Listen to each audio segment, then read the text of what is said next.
नमस्कार दोस्तों। स्वागत है आपका एजुकेशन फर्स्ट के इस यूट्यूब चैनल पे।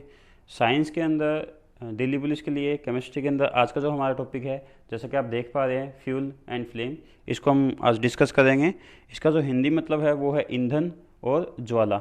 फ्यूल का मतलब होता है ईंधन और फ्लेम का मतलब होता है ज्वाला। तो आपको पता होना चाहिए कि दोनों चीज़ क्या है और कैसे काम करते हैं। सबसे पहले हम ईंधन की बात करते हैं। ईंधन होता क्या है? ईंधन एक ऐसा पदार्थ होता है या ऐसा सब्सटेंस जिसको जलाने से हमें ऊष्मा मिले और जिसको जलाने से हमें प्रकाश मिले। दोनों ही चीज़ें मिलती हैं, कम ज़्यादा हो सकती है अमाउंट। किसी पदार्थ में ऊष्मा ज़्यादा मिलती है, प्रकाश कम मिलता है। किसी पदार्थ में प्रकाश ज़्यादा मिलता है, ऊष्मा कम मिलती है। तो ऐसे पदार्थ जिनको जलाने से हमें ऊष्मा, ऊष्मा मतलब हीट, और प्रकाश का मतलब लाइट, ऐसे सब्सटेंस जिनको जलाने से हमें हीट और लाइट मिलती है, उस सब्सटेंस को, उस पदार्थ को हम ईंधन कह देते हैं। ठीक है। तो ईंधन का ये सिंपल सा मतलब होता है समझाने के लिए कि ऐसे पदार्थ जिनसे हमें जलाने के बाद ऊष्मा और प्रकाश मिले, उनको हम कह देते हैं ईंधन। तो जलाने का मतलब ये है कि ऐसे पदार्थ जो ज्वलनशील है, जो जल सकते हैं। तो ईंधन आपका ज्वलनशील पदार्थ होता है, इसको ध्यान रखिएगा। ऐसा पदार्थ जो जल सकता है उसको ज्वलनशील पदार्थ कह देते हैं। जो जल नहीं सकता उसको अज्वलनशील पदार्थ कहते हैं। उसका डिस्कस हम ज़्यादा नहीं करेंगे यहाँ पे। हम इतना ही करेंगे कि वो पदार्थ जो जल सकते हैं उनको ज्वलनशील पदार्थ कह देते हैं, और इन पदार्थ के जलने से हमें ऊष्मा और प्रकाश दोनों मिलता है, तो इनको हम ईंधन कह दे देते हैं। ठीक है। अगर मैं आपको एग्जांपल दूं यहाँ पे कि कौन कौन से ऐसे पदार्थ हैं जो ज्वलनशील हो सकते हैं, ऐसे कौन से पदार्थ हैं जिनसे हमें ईंधन मिलता है, तो उसमें सबसे पहला नाम आता है लकड़ी का। लकड़ी मतलब वुड। वुड को जलने से हमें ऊष्मा मिलती है, प्रकाश भी मिलता है, प्रकाश कम मिलता है बट ऊष्मा ज़्यादा मिलती है। आप एग्जाम्पल में कागज़ कह सकते हो, पेपर। इसको जलाने से भी हमें ऊष्मा और प्रकाश मिलता है। नेक्स्ट आपका होता है कोयला। ठीक है। कोयले के बाद आप पेट्रोल कह सकते हो। पेट्रोल के बाद आप कैरोसिन कह सकते हो।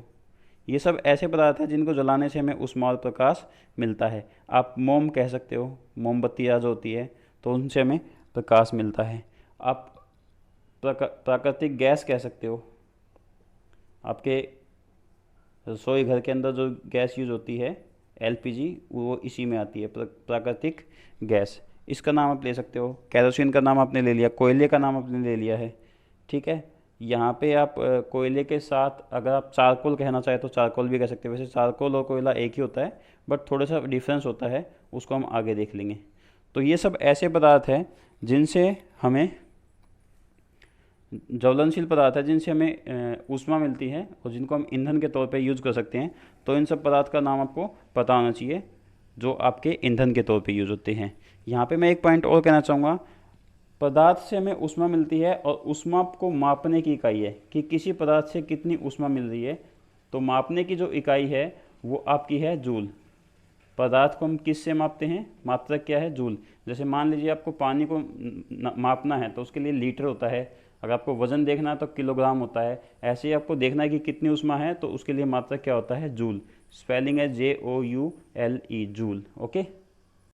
तो ये ईंधन होता है। अब ईंधन के हमारे पास इतने सारे ऑप्शन आ चुके हैं। कौन सा ईंधन आप यूज़ करना चाहेंगे या कौन सा ईंधन बढ़िया होगा यूज़ करने में? सभी के सभी तो हर जगह यूज़ होते नहीं हैं। कुछ ईंधन ऐसे हैं जो केमिकली कॉमर्शियली यूज़ होते हैं, कुछ ऐसे ईंधन हैं जो घरेलू तौर पे यूज़ होते हैं, कुछ ऐसे ईंधन हैं जिनको यूज़ करना आसान है, और कुछ ऐसे ईंधन हैं जो महंगे भी है, कुछ ऐसे ईंधन भी जो आपको पोल्यूशन क्रिएट करते हैं। तो इनके बेस पे अच्छा ईंधन क्या होगा, हमें वो देखना है। अभी आप जो देख पा रहे हैं, आपके पास इतने सारे ऑप्शन हैं जो मैंने लिखे हैं। जैसे आपके पास ऑप्शन है एक वुड का, लकड़ी का, कागज़ का, चारकोल, कोयला, पेट्रोल, केरोसिन, मोम, प्राकृतिक गैस। और भी बहुत सारे ईंधन हो सकते हैं जो आप यूज़ कर सकते हैं या यूज़ करते हैं। तो इनमें कौन सा ईंधन कहाँ पे यूज़ होगा या कौन सा ईंधन बेस्ट रहेगा, उसके रिगार्डिंग मैं आपको बता देता हूँ कि कौन सा वेस्ट कहाँ पे रहेगा। ठीक है। इसके बेस पे आपको ये बताना है। क्वेश्चन सीधा सा ये बनता है कि ऐसा कौन सा ईंधन है जो सबसे बेस्ट होगा। ठीक है। ऐसा कौन सा ईंधन है जो सबसे बेस्ट होगा। तो उसके लिए हमें ये चेक करना पड़ेगा कि हमें बेस्ट ईंधन में चाहिए क्या। ठीक है। हमें बेस्ट ईंधन के अंदर क्या चाहिए, मतलब आपको एक गुड फ्यूल की रिक्वायरमेंट है। फ्यूल मतलब ईंधन, मतलब आपको एक बढ़िया ईंधन की रिक्वायरमेंट है, और उस ईंधन के अंदर क्या क्या प्रॉपर्टी होनी चाहिए, सबसे पहले हम वो चेक करेंगे। ये जो नाम मैंने अभी लिखे हैं आप इनको याद रखिएगा। मैं इनको एक बार रफ कर देता हूँ। ठीक है, आप इनको याद रखिएगा कौन कौन से नाम थे, तो उसके बेस पे हम बताएंगे कि कौन सा बेटर पड़ेगा या कौन सा कहाँ पे हो सकता है। सबसे पहली प्रॉपर्टी जो होती है ईंधन की, तो ईंधन जो है वो सस्ता होना चाहिए। अगर महंगा होगा तो हर कोई खरीद नहीं पाएगा, मतलब चीप होना चाहिए। चीप मतलब सस्ता, घटिया नहीं, सस्ता होना चाहिए। दूसरा जो है ईंधन की प्रॉपर्टी की अगर बात करें तो आसानी से मिल जाए, आसानी से मिल जाए, ईजिली अवेलेबल हो। अगर मिलने में ही दिक्कत होगी तो फिर यूज़ करने में तो प्रॉब्लम होगी, तो आसानी से मिल जाए ऐसा ईंधन होना चाहिए। ठीक है। तीसरा ये है कि उससे हमें ज़्यादा से ज़्यादा ऊष्मा मिले। जितनी ज़्यादा ऊष्मा हीट मिलेगी उतना ही ज़्यादा हम उसको यूज़ कर पाएंगे, क्योंकि ज़्यादा हीट मिलेगी तो ज़्यादा काम होगा। ठीक है, और हमें हीट के लिए, ऊष्मा के लिए चाहिए तो ज़्यादा ईंधन प्राप्त हो। ठीक है, ज़्यादा ऊष्मा प्राप्त हो, हमारा ईंधन ऐसा होना चाहिए जिससे हमें ज़्यादा से ज़्यादा ऊष्मा प्राप्त हो। उसके बाद नेक्स्ट आता है प्रदूषण ना फैलाए। आपका ईंधन ऐसा होना चाहिए जो प्रदूषण ना या कम से कम फैलाए। ठीक है, आपका ईंधन ऐसा होना चाहिए जो प्रदूषण कम से कम या ना के बराबर फैलाए, मतलब जिसको जलाने से पोल्यूशन ना हो या बहुत ही कम हो। अगर ज़्यादा पोल्यूशन होगा तो फिर प्रॉब्लम हो जाएगी, इसलिए आपका ईंधन ऐसा होना चाहिए जो पोल्यूशन ना फैलाए। और नेक्स्ट जो लास्ट है कि कोई भी पदार्थ लास्ट में छोड़े ना, पूरे का पूरा जल जाए। ठीक है, पदार्थ ना छोड़े मतलब वेस्ट ना छोड़े, आप ये ध्यान रखिएगा। उसके बाद कोई वेस्ट ना बचे। ठीक है, अगर आपके पास ऐसा कोई ईंधन है तो वो आपका एक अच्छा ईंधन कहलाएगा, गुड फ्यूल कहलाएगा। जिस ईंधन के अंदर ये प्रॉपर्टी होगी वो आपका अच्छा ईंधन कहलाएगा। ठीक है, तो जैसे मैं आपको एग्जांपल दूँ, चीप हो तो ऐसा ईंधन जो आसानी से मिल जाए। जैसे घरों में हम यूज़ करते हैं एलपीजी गैस।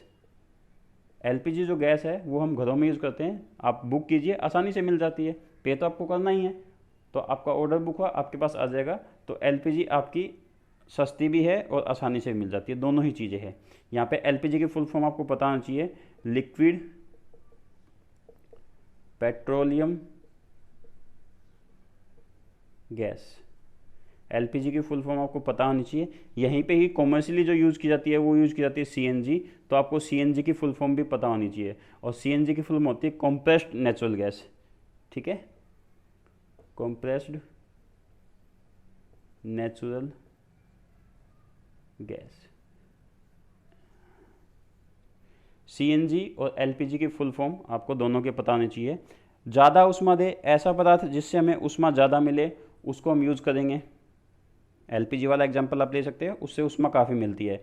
अगर आप घर के अंदर उपले यूज़ करते हो, उपले जिनको हम काव डंग केक भी कह देते हैं,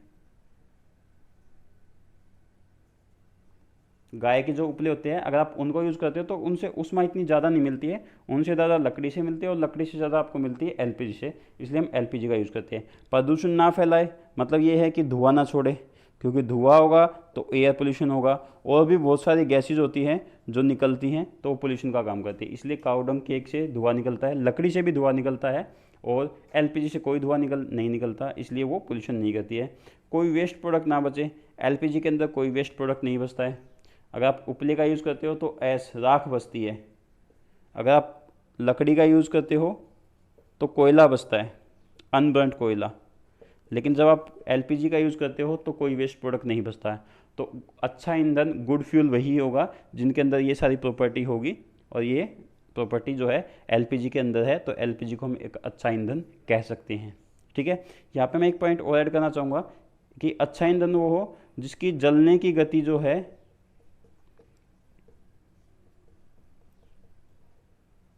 वो नियंत्रित की जा सके, कंट्रोल की जा सके,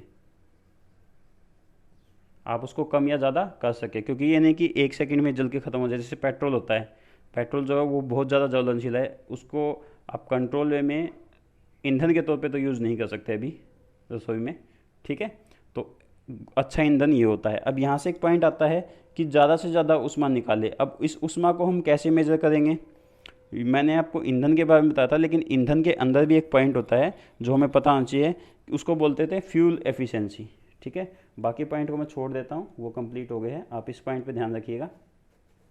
ठीक है, कि कोई भी ईंधन कितनी ऊष्मा दे रहा है उसको हम कैसे मेजर करेंगे, उसके लिए हमारे पास एक टर्म आती है जिसको बोल देते हैं फ्यूल एफिशिएंसी। ठीक है। फ्यूल एफिशिएंसी का जो मतलब है वो सिंपल सा मतलब ये है कि ईंधन की दक्षता कितनी है, कितना अच्छा काम करेगा, ठीक है। और इसको मेज़र करने के लिए हमारे पास जो यूनिट है उसके लिए हमारे पास है कैलोरीफिक वैल्यू। कैलोरीफिक वैल्यू को हिंदी में कहते हैं कैलोरी मान, वैल्यू मतलब मान। तो आपको ये देखना है कि किसी भी ईंधन की कैलोरीफिक वैल्यू कितनी है। जितनी ज़्यादा कैलोरीफिक वैल्यू होगी उतनी ज़्यादा ऊष्मा पैदा करेगा, जितनी ज़्यादा ऊष्मा पैदा करेगा उतना ही वो ईंधन अच्छा होगा, ठीक है। तो कैलोरीफिक वैल्यू को मेज़र करने की जो यूनिट है वो है केजी, किलो जूल, KJ पर kg। इसका कहने का मतलब ये है कि मान लीजिए आपके पास पदार्थ है और वो 1 kg का है, इससे कितनी ऊष्मा पैदा होती है वो किलो जूल में हो जाएगा। और जब हम मेज़र कर लेंगे तो आपके पास कैलोरीफिक वैल्यू आ जाएगी, जिसका मेजरमेंट क्या होगा, किलो जूल पर kg। मतलब 1 kg में कितनी ऊष्मा पैदा हो रही है वो उसकी कैलोरीफिक वैल्यू है। अभी मैं आपको जो डायग्राम दिखा रहा हूँ इसके अंदर कुछ ऐसे सब्सटेंस है जिनकी कैलोरीफिक वैल्यू लिखी हुई है, आप इसको देख लीजिए। इसके अंदर आपको अलग अलग सब्सटेंस की अलग अलग कैलोरीफिक वैल्यू लिखी हुई है, कम से लेके ज़्यादा तक। तो जिसकी सबसे ज़्यादा हो वो सबसे बेस्ट है, ठीक है। जैसे पहला है काउडंग केक, उसकी 6000 से लेके 8000 किलो जूल पर kg है। उसके बाद वुड लकड़ी है 17,000 से 22,000, देख लीजिए ज़्यादा ही है।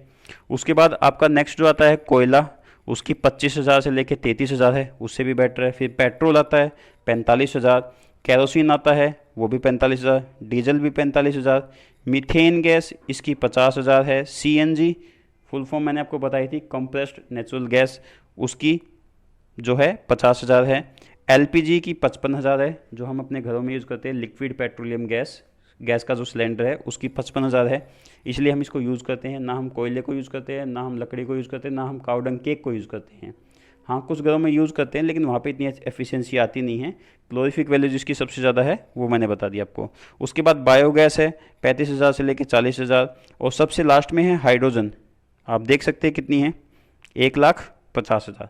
हाइड्रोजन गैस जो है वो सबसे ज़्यादा कैलोरीफिक वैल्यू की है, मतलब उससे ऊष्मा सबसे ज़्यादा मिलेगी, इसलिए सूर्य के अंदर इतनी ज़्यादा ऊष्मा है, ठीक है। क्योंकि उसके अंदर हाइड्रोजन जो है बर्न करती है और इतनी ज़्यादा हीट प्रोड्यूस करती है, इसलिए वो इतना गर्म है। और हम हाइड्रोजन गैस को ही ऐसे यूज़ करने की प्रोसेस में काम कर रहे हैं। आपको इस टेबल को पढ़ना है, एक बार रिवाइज कर लीजिएगा, हो सकता है कभी आपसे पूछा जाए। कंपैरिजन पे आपको बताना चाहिए कि कौन सा अच्छा है कौन सा ख़राब है।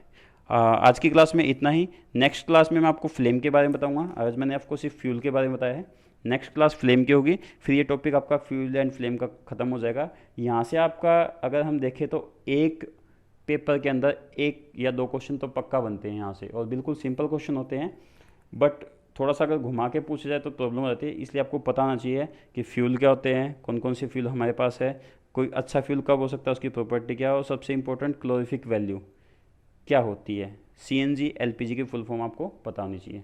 आज की क्लास में इतना ही। Thank you.